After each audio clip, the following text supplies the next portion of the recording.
Meeple Talk!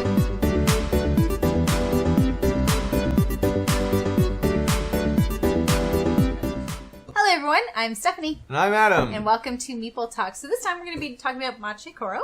So this is a game that was introduced 2012. It's a 2 to 4 player game. It's what we would call probably a filler game because it doesn't take very long to play, maybe up to 30 minutes to do so. And it is, as you can tell, a card game.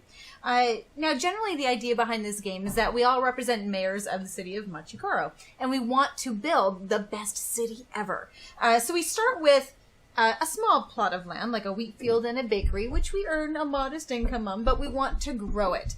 And so what we do is that we try to build our income capabilities, eventually with the end goal of creating these landmarks that we want people to visit. And they're represented by these 4 cards here. There's a train station, shopping mall, amusement park, as well as a radio tower. The end goal is that we want to contribute enough coin to actually turn over to consider these built, to make the best city ever. The first person to flip over all 4 wins.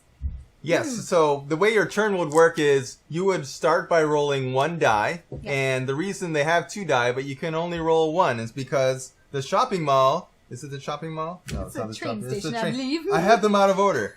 So the train station allows you to roll 2 dice. So at some point, when you pay 4 coins, you can activate, so to speak, the train station. You pay 4 coins? Coins. Okay. Did I not say coins? Card for sale! So it's up to you when you want to do that. But in the beginning of the game, you'll start by rolling 1 die, and then based on what you rolled and the number that's on the top of the cards that you own, you may or may not activate whatever effect that is. For example, the wheat field allows you to get 1 coin from the bank on anyone's turn. So that means if I roll 1, I'll get 1 coin from the bank.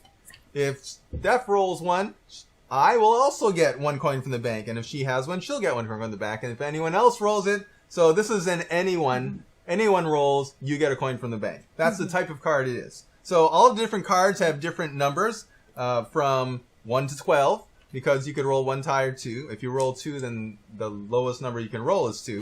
But basically, your entire turn is rolling the dice, and then optionally buying 1 property. And when other people play, you may collect. So it's very similar in the sense to Settlers of Catan, in the sense that when you roll dice in Settlers of Catan, you get cards based on where you are. And this, you collect based on what your cards are. So your entire goal is to bring in as much money as you can by having cards that will allow you to collect more money. So one of your first strategies is if you're rolling just 1 die, cover every single number that die can roll on. 1, 2, 3, 4, 5, and 6. But then when you start, to start rolling 2 die, then you have to think, oh, there's a lot more numbers. There's 7 to 12. And so there's all these other cards for that. And the different cards allow you to collect in different ways. Why don't you describe that? Why don't I? Help guide your decision of what kind of cards you want to collect. Keep in mind that the color codings are important because the blue cards are a type of card that allows you to earn whatever coin value it is when anyone does that particular dice roll. The green ones, these ones are more unique to you. So only when on your turn, if you roll that particular value, will you get the level of coins. The red ones are kind of interesting. If you possess those particular cards based on what roll other players do, it's a coin stealing opportunity that you would actually earn from the other player. These purple ones, they're pretty much sabotage cards. So these ones are the 6 values. There's only 3 of them, well, 1 of each that you can own. A business center, TV station, and stadium. And these are interesting. So the stadium itself, if you roll a 6, you can take 2 coins from any player, or from all players actually.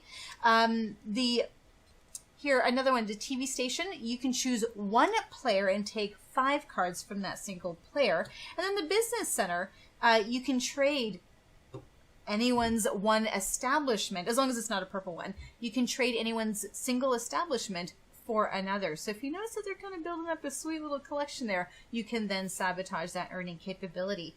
The other thing too is when you start going into more opportunities for higher dice rolls, once you've revealed the 2 dice capability, you'll notice that some of these higher value cards, the green ones, they have these compounding effects. And what that means is that if you collect cards of a certain type compatible with that particular one, you actually start to earn more coins. And we'll give an example of the furniture factory. So the way they kind of relate it is, what do you need to build furniture? Well, probably some wood and probably some metal. So any cards with a cog symbol, so either in the mines or either in the forest, for how many of these that you own, you actually get 3 coins.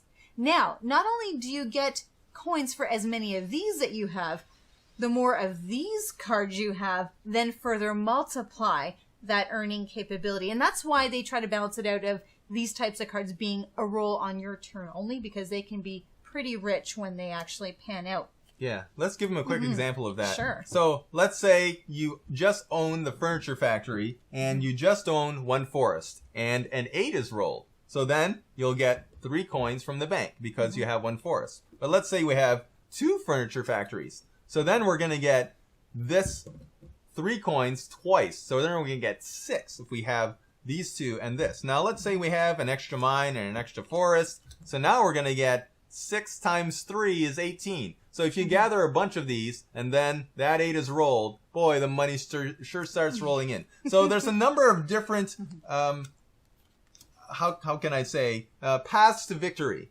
Exactly. You can go with such collection. You can maybe maximize the cafes and the family restaurants and collect money from other people. You can maximize these 6 rolls, and those are very powerful as well.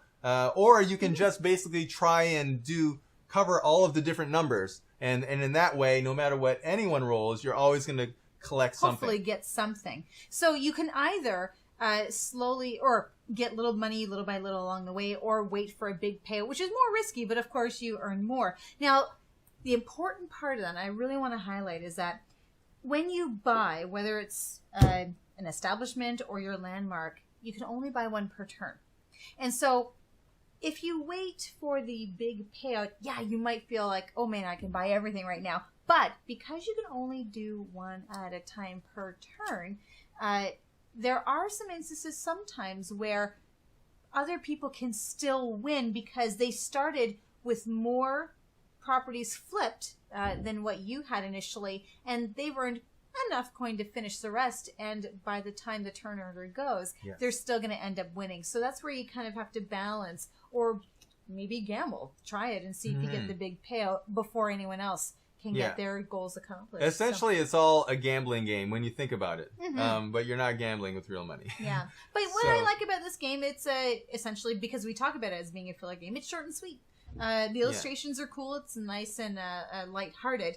But it's something that you can kind of toss in between if you're playing some other games.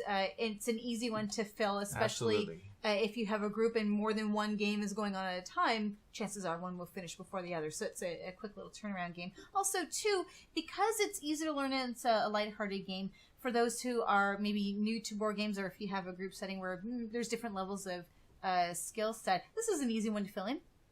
So that's one of the reasons why we wanted to do a review of a filler game, because this would be a good one to go with for a starter. Yeah.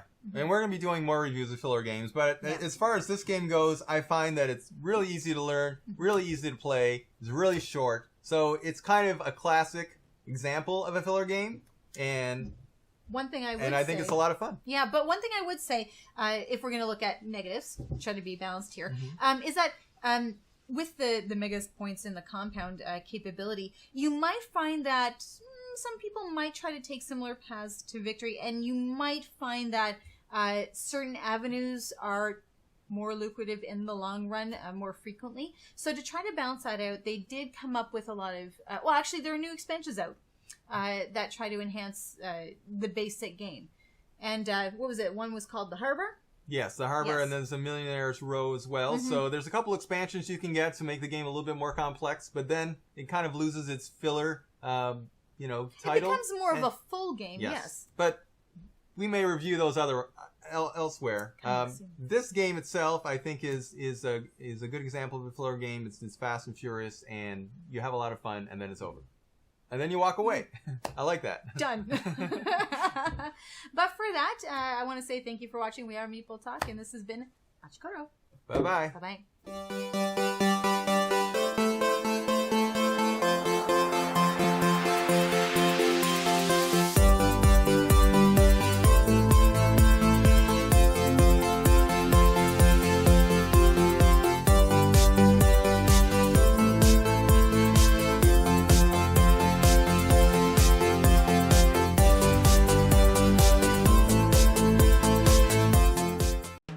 Thanks so much for watching the Dice Tower videos. Find more great videos and reviews, as well as our top-rated audio podcast at Dicetower.com. You can also find other great shows at Dicetowernetwork.com. I'm Eric Summerer, and you've been watching The Dice Tower. The Dice Tower is sponsored by Cool Stuff Inc., where you can find great games for great prices. Cool stuff in stock. Check them out at CoolStuffInc.com.